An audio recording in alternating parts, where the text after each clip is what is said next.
Well, after the first interview that we had, I thought to myself, I never really thought about it. I never really thought about what it is to be a girl in the kitchen. Why aren't there as many female chefs as there are males?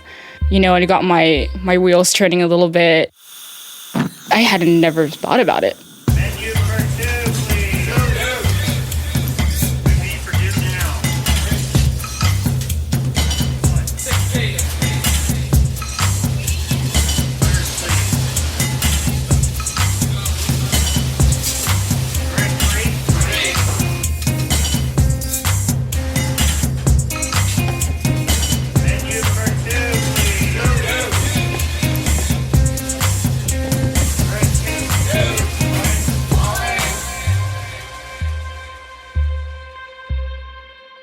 Episode 8.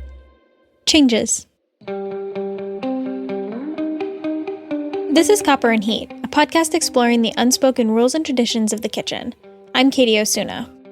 You're listening to the last episode in our first season, Be a Girl, all about women in fine dining kitchens. Over the last 7 episodes, we've talked about a lot of the challenges facing women working in restaurant kitchens, from the hierarchical structure of the kitchen to the stereotypical view of women's cooking. If this is your first time joining us, I recommend going back to our first episode, Brigade, and listening through the whole season. This episode will make a whole lot more sense.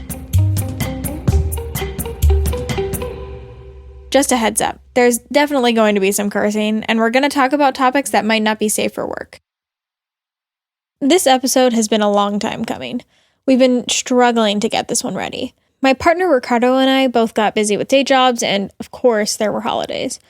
But the real reason it's taken so long is that we've been trying to figure out how to wrap this season up. We obviously don't have a clear-cut solution to the topics we've covered in this season, but I do believe that change is happening. And that's exactly what we want to focus on in this episode. Changes. It's worked for a million years. Why are we changing it? 'Cause it fucking sucks. Honestly, it's like, how? Like, it's like, I don't know how it's going to change, honestly.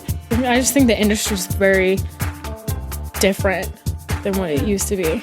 I feel like it's always going to be a gender thing in the culinary world, just because it's so competitive. Like, what's the part that needs to change? Why do I need to be an asshole? It is whoever's running the restaurant. They are the ones that can change things. When it becomes a sense of normalcy, that's when it becomes too difficult to backtrack and change it. The only way to win that battle is to go out and open some restaurants and be really successful without allowing that. Keep fighting the good fight and do what you love and don't let anyone say that you can't. As much as right now we can say that yes, it is a male-dominated industry, we're coming up.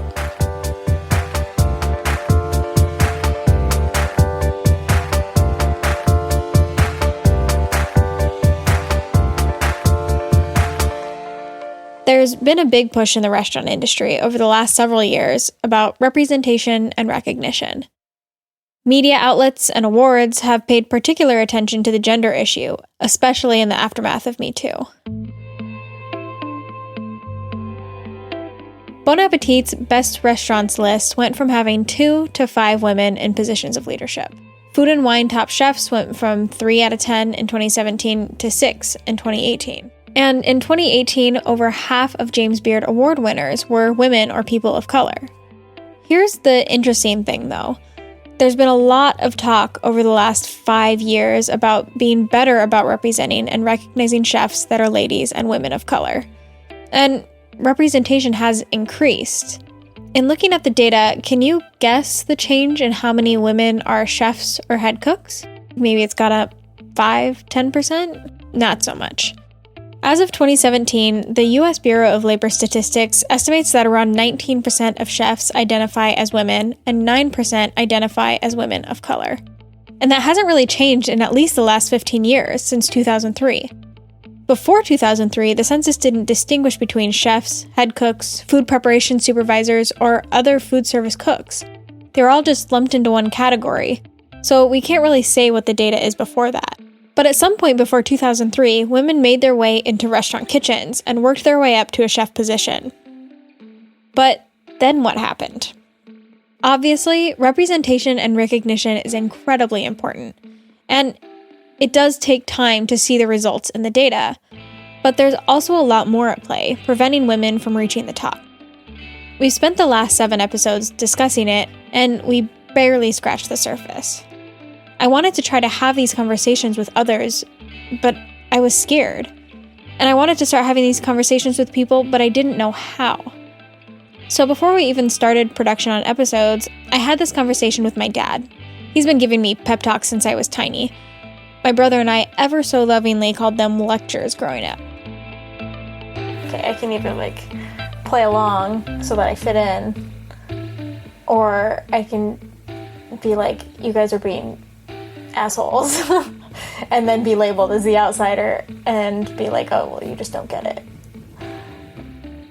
So there's that dynamic. Well, there's a fine line there, I guess, because you don't want to necessarily ostracize yourself, but at the same time, you don't want to enable an attitude that's going to just cause them all pain and suffering in the long run, right? Because that's disordered from what truth, just, honorable, righteous kinds of feelings or intent is. So if it's disordered behavior, disordered words, disordered language, you don't want to necessarily enable it because it takes people nowhere, but at the same time, you don't want to create enough of a row that then you just become minimized or ostracized and you can't have any effect in the kitchen.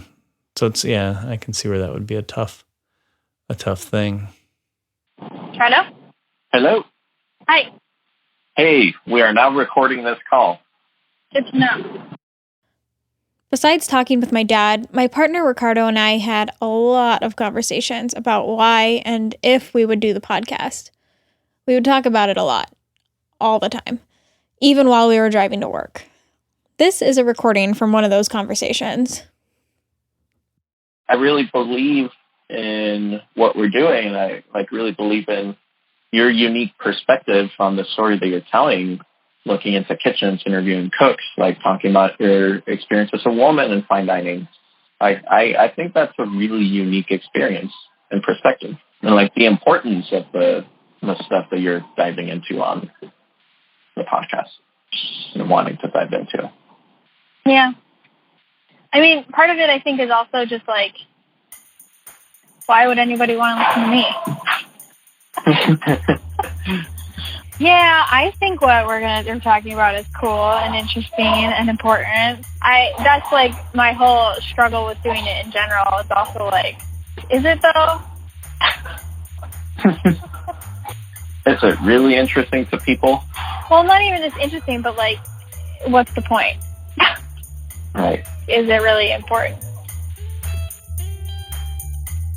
This has always been my biggest struggle with doing the podcast.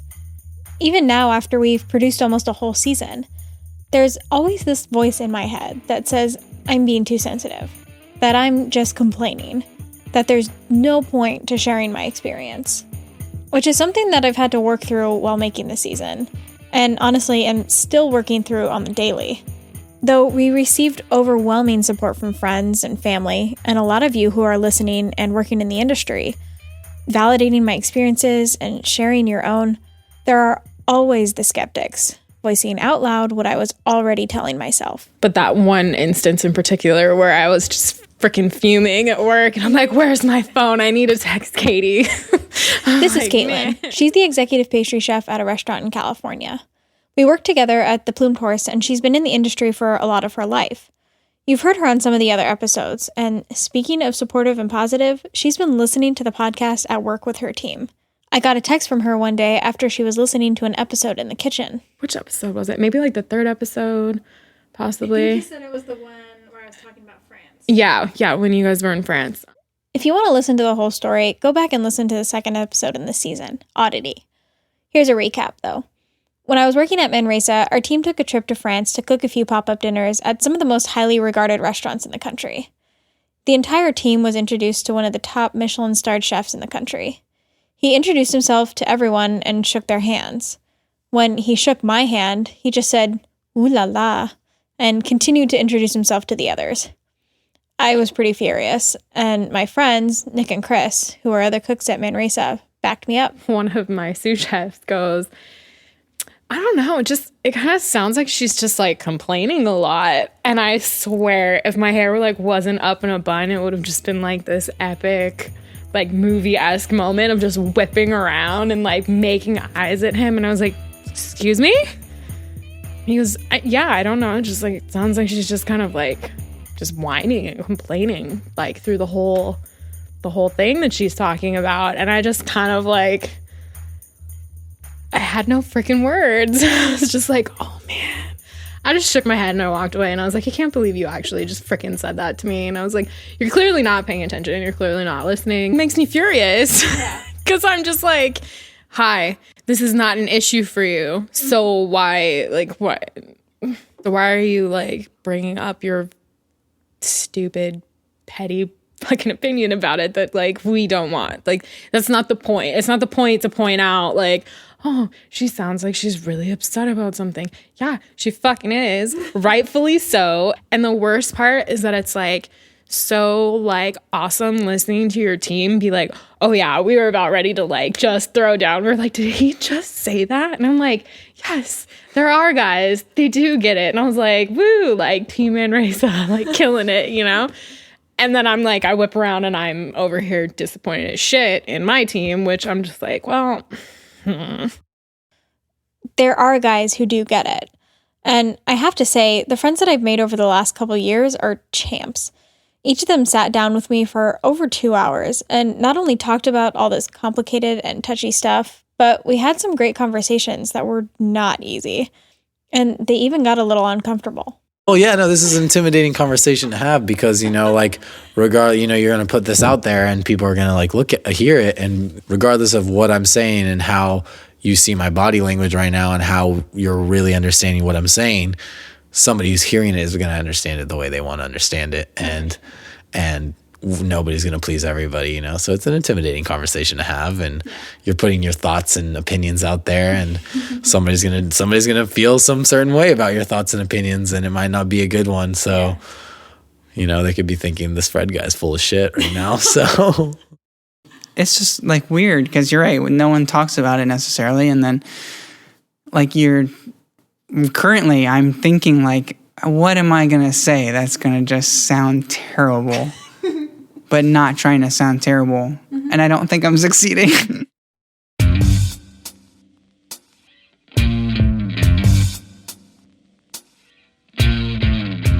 I think that's why it's so important that these kinds of conversations are happening. For a long time, kitchen culture has been shaped by masculinity. The kitchen was a place for misfits, usually cis, straight, white men, to act how they wanted to act and not have to answer to societal norms. If someone else wanted to come into the kitchen that didn't fit into the rowdy, harsh culture, it fell on them to change how they acted or what they said, rather than for the kitchen to change to welcome them.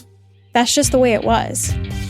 By having these conversations with my friends from all different backgrounds, I realized how deeply ingrained these ideals are in the culture of kitchens, and just how alienating it is for some people. It's only recently that these things are starting to come into question. You know, all of the like sexual harassment scandals were so like, oh my God, to everyone, but we're like, yo, that's like a daily. Here's Caitlin again. That's a casual Tuesday kind of thing. Like the fact that, you know, a few people stepped up and said, hey, this is a real thing. Hey, this is not freaking okay. It's empowered a lot of people to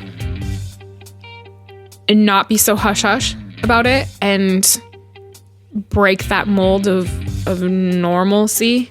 Guys are weird, and they say the weirdest stuff, especially when they think that no one's listening. This is Kaya. She worked in a fine dining restaurant for a while before leaving to start her own catering company. And I'm the type of person, I'm always listening. I hear every single joke, comment, side eye they make towards like a host or a waitress. Like, I'm always looking. And so it's like one of those things where I made my stance is when not necessarily I would always call them out on it, but I made it sure that they knew that I was listening for sure. Like I would give side eye, I would look, stare at them, like, hello, like I heard that comment, like, yeah, you didn't get that. That one didn't slip past me. So, and then, I mean, being sensitive, especially in a kitchen, being a woman, it's seen as a weakness. And so as women, you try your hardest to be the strong one, be able to stand your ground and like have a backbone in the kitchen. So when it comes to like things like, oh, that probably would have hurt your feelings or like didn't really sit right with you, it's like you kind of have to like just take a big gulp and deal with what's given to you. So, but yeah, there's times where you have to like turn it off, like you have to turn your emotions off in that sense, but it's a job. So it's like, all right, you gotta just do what you gotta do. But who wants to go to work feeling like they're always on edge and always have to, keep a guard on what they say? Like no one wants to be or work in that type of environment. Like you want it to be a place where you can do what you love to do and also enjoy the people who you're doing it with. It's very one-sided and very much so like, okay, if you're a certain person, yeah, you have this type of freedom. Yeah, you're able to freely say what you want, but they knew for sure what the things that they would say, weren't respectful at all. To realize like, oh yeah, there's a girl in the kitchen. Like I should probably watch what I say. It's like they apologize, but it's not like really an apology. It's probably more of like an acknowledgement. Like, yes, I see that you notice and I'm embarrassed for it, but I'm still going to say whatever I want type of thing.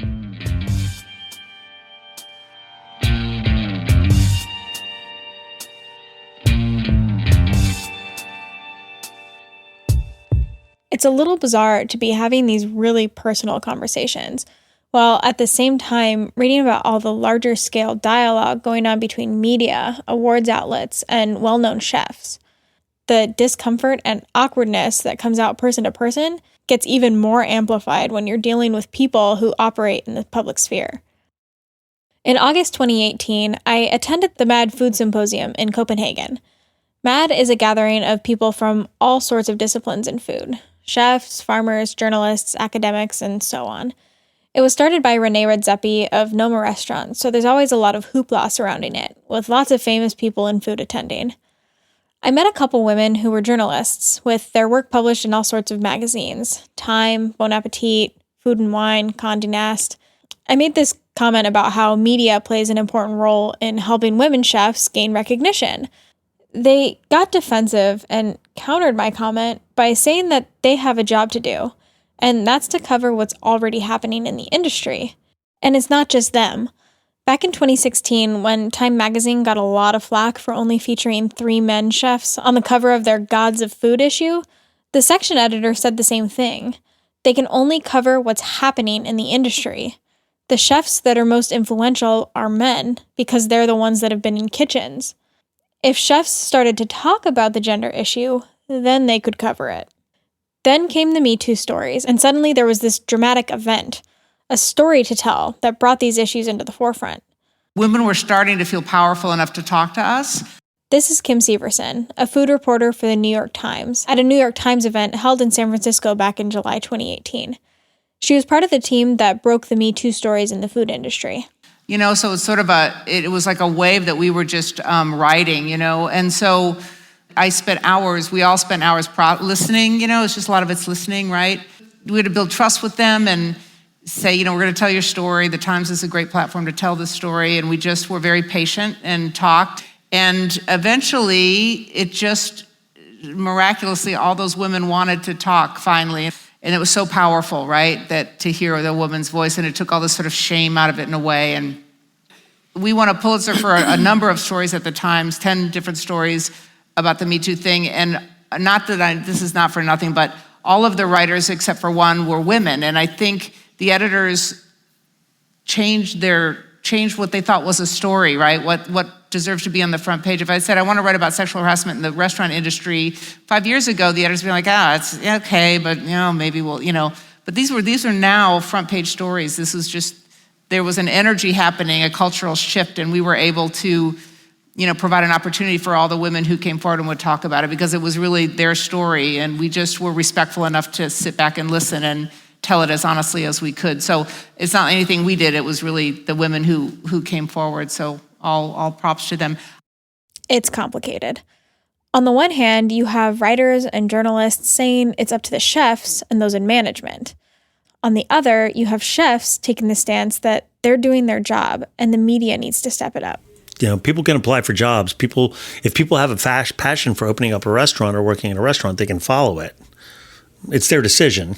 This is David Kinch, chef of Manresa Restaurant in Los Gatos. But in terms of, gender, persons of color, I don't even think about it. It's for me, we try to put out the best product possible at Manresa, and what I try to do is build a team to make that happen.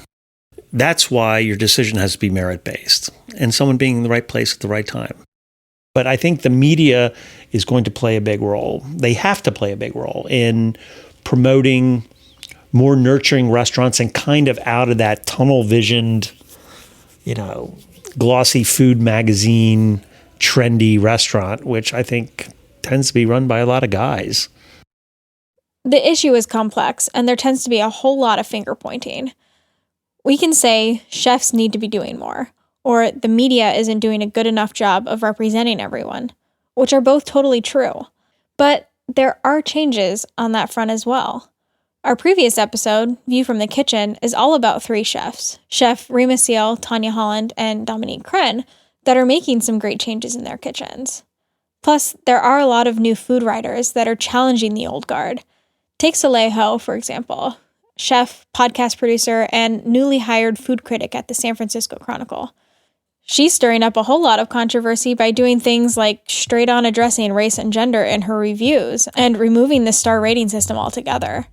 So change is happening. Chefs are the face of the restaurant, and like Kim Severson says, the media determines whose voices and stories are worthy of attention. But obviously, they're not the only voices in the conversation. Which brings us back to the cooks.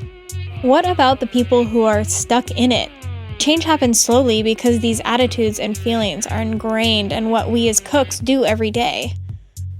And no one really knows now, what's okay, what's acceptable, and what's not. And a lot of people that even do just kind of, close their eyes and, shut their ears, and they're like, la, la, la, and just turn around and just walk away and let it happen. And it's just become, just a breeding ground of just inappropriate things that now are no longer inappropriate, they're normal. And when it becomes a sense of normalcy, that's when it becomes too difficult to backtrack and change it because it's normal.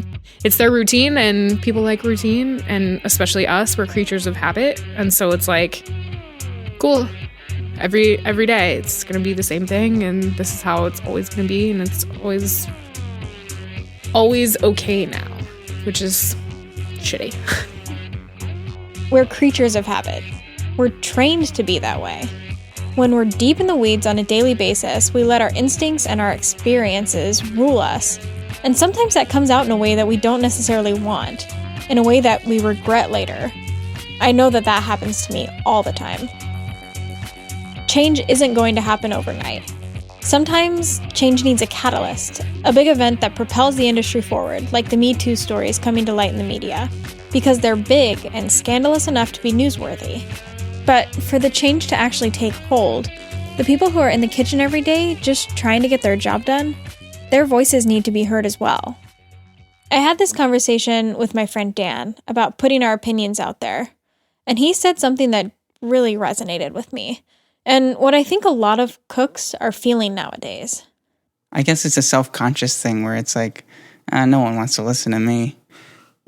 Because seriously though, I can see people listening to a podcast like this. I definitely can. It's just, I think that the fact that I don't think it's really ever been done where people talk to cooks and they talk to the chefs and the people in charge, but they don't necessarily talk to the lower level people. And that's why it's it's not normal. Maybe it has been done and no one wanted to listen, I just don't think normal people are all that interested in, I don't know, it's we're not the people that are important it's the chefs that get the glory. And that's kind of that mentality that most cooks have too. So you kind of like feel weird about doing something like this where you're like literally just talking about yourself. It's like a weird thing, you know? I don't think I'm crazy in that. Maybe there isn't anybody that wants to listen to the cooks. Maybe no one wants to listen to me complain about my problems as a woman in the industry. That's obviously what the voice in my head tells me all the time. And it's my biggest fear, putting all this out in the world. We are finally hearing from voices that have been ignored for a long time. The change is going to be uncomfortable. It always is. In order for it to make its way into the kitchens and into the heads of cooks, we have to start talking to each other and really listening.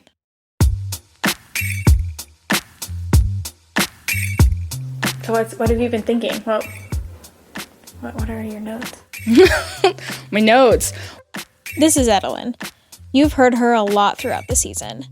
She's an executive sous chef, all-around badass, and one of my biggest inspirations. She and I had 2 different conversations that I recorded. After our first interview, she sent me a message with all these things that she'd been thinking about. So I asked her to come back and do a second interview. You know, this is kind of like therapy. This is kind of like cooks/chef's therapy. You're just like spilling your guts and you're just like telling it like it is. And you know, you have to like really reach deep down in yourself to like find that emotion that has like been suppressed, because like you suppress so much of your emotion to like get through the day. Isn't that like sucky? As I am constantly reminded by the people in my life, my feelings and my experiences are important. And more likely than not, there are others feeling the exact same way. Is it really interesting to people? Well, not even just interesting, but like, what's the point? Here's that phone conversation I had with Ricardo again. Like, is it really important? And just to like pause on that question of is it really important? I just think back to you describing to me the conversation you had with Edelyn and her talking about how since she did the interview with you for Confident Heat that she's just been thinking about these things that she hasn't thought about before, and now she feels a sense of responsibility. I mean, what other proof do you want that it's important? Yeah, but I feel like this is where like I get really cynical. Is like for every Edelyn, there's going to be at least one person who's like, what the fuck is she complaining about? Yeah. I mean, I understand that. I mean, you have had these experiences, and regardless of what people think, they have been experiences that have been challenging for you, right? I don't care what anyone else says, and it was something that I know has been helpful for you to like work through in terms of getting it down on paper, so to speak. But doing it in a podcast format where you're interviewing more than a dozen people and getting their perspectives, I think is like such a better tool for starting a conversation like you want to, as opposed to if you'd just like written a series of 7 blog posts about it. Because it becomes about more than just your story, just you know, complaining. Yeah. Which is not the case at all, but you know what I mean? Yeah. Well, you know, after the first interview that we had, I thought to myself, you know, I never really thought about it.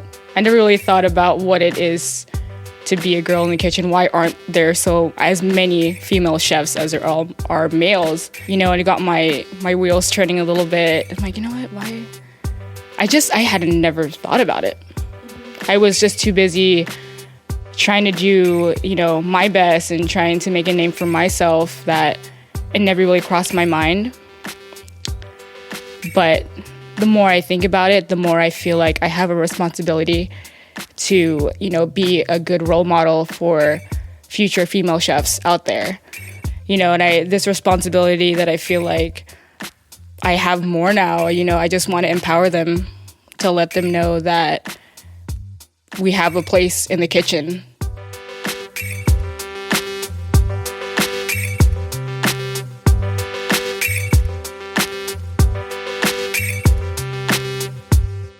because I do think about these things a lot, I feel like Edelyn said that it's a responsibility to say something, to try and do something about it. Doing a podcast is just my way of trying to do better. And to be honest, I'm completely learning as I go. Having conversations with people and diving into the research that I have, I'm constantly learning new things about not only gender, but race and class and all these other intersections in food. I'm still not entirely sure why I'm doing it on the internet, but hopefully it helps others see that as uncomfortable as it is, it's manageable. And not only manageable, but necessary. I'm not saying you have to start a podcast. I'm not even saying you need to start a conversation on the internet, but start by talking with friends. Talk to the people that you spend 12, 14, 16 hours a day with.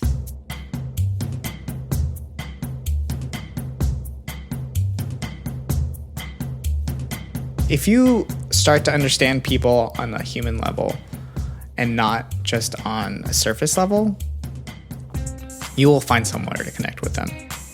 You will find common ground. Because kitchens operate like that. Like, you could hate someone, but you spend 12 hours a day with someone, you're going to find something to laugh about, something that connects you. It's just inevitable. And so, like, if anything, like, kitchens are a great place for people to get to know people they don't know, races they don't know, because you're forced to. You're forced to make it happen because the nature of a team is to accomplish your goal.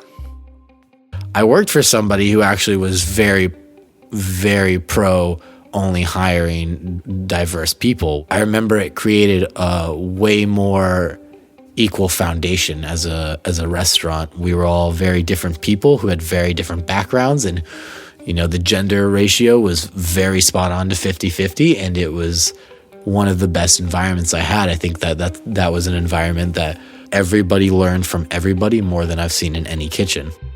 People are too scared of learning something different or looking at a different opinion and actually understanding it. And if we want to fight for a kitchen that's going to be more quality driven, it's going to have to be through people understanding that, okay, well, I have a lot of dudes in my kitchen right now. Maybe hiring another one isn't the best thing. Maybe I need to hire some females. And like, is that awful that we have to say that and think that? Maybe, yeah. But like, what other solution are we going to find right now? My ladies, don't be afraid to be who you are. I think that's something that kind of discourages us as females, is just being afraid to be who we are.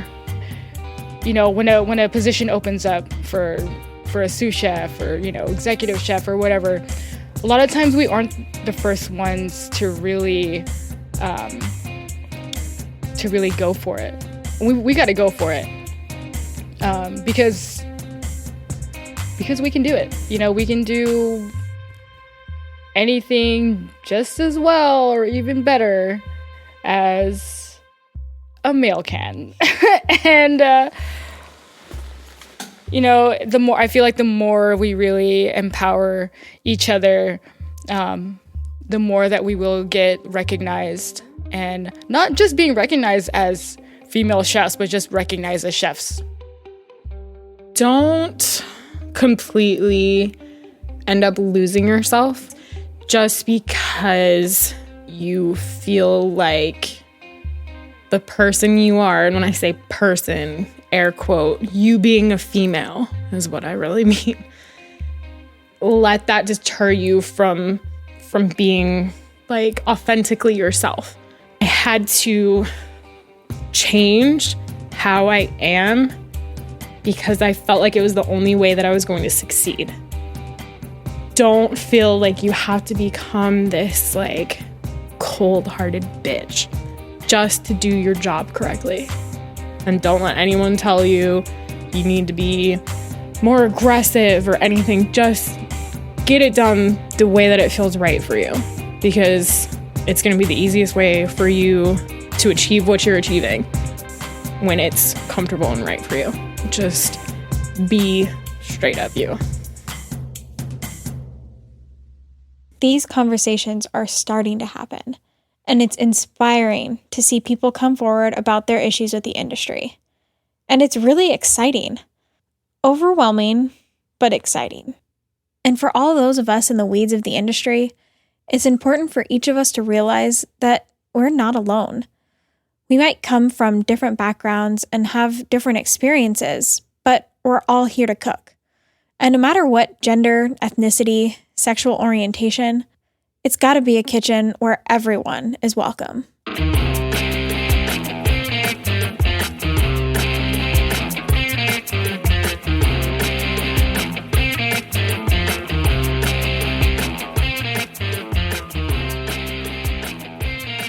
We are not the first ones to have conversations like this. If you're interested in learning more, hearing from cooks and chefs having these kinds of discussions, check out some of these other podcasts: Racist Sandwich, Radio Cherry Bomb, Gravy, and Keep Calm and Cook On. Head on over to our website for our list of some of our favorite episodes. Plus, there's a list of several different organizations that are doing some really awesome things in the gender and food realm. Now that we've wrapped up this season, we're going to be taking a little break while we ramp up for season 2. If you have any thoughts about what other topics you'd like us to explore, send us an email at hello@copperandheat.com or leave us a message at 208-718-2719. Be a Girl, the first season of Copper and Heat, is produced by me, Katie Osuna, and Ricardo Osuna. A special thanks to Rachel Palmer and Clancy Magnuson for editing help on episodes throughout the season, and to Erin Nelson for her editorial support on this episode.